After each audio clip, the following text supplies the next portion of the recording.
Eh ba't load ka ng load kay Maria kung di ka ba naman inutil? Ba't pumapayag kayo mga paring Katoliko, luhod ng luhod sa bato, sa tanso, sa kahoy, luhod ng luhod sa mga tiyok, ang mga miyembro nyo? May malasakit ba kayo? Sa kaluluwa ng mga miyembro nyo, lahat ng paring Katoliko inahamon ko. Nasa Biblia yun na eh, ayaw nyo pambasahin. Paano kayo ngayon nga magiging sabihin nyo, saserdote kayo? Anong saserdote? Saserdote kayo? Para sa kaluluwa ng tao, wala kayong pakialam ng miyembro nyo maimpyerno.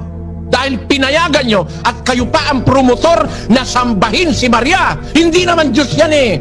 Sambahin si Pedro, hindi Diyos yan, tao lang yan. Anghel nga bawal sambahin eh. Anghel na bawal pansambahin eh. Bawal lumuhod sa anghel.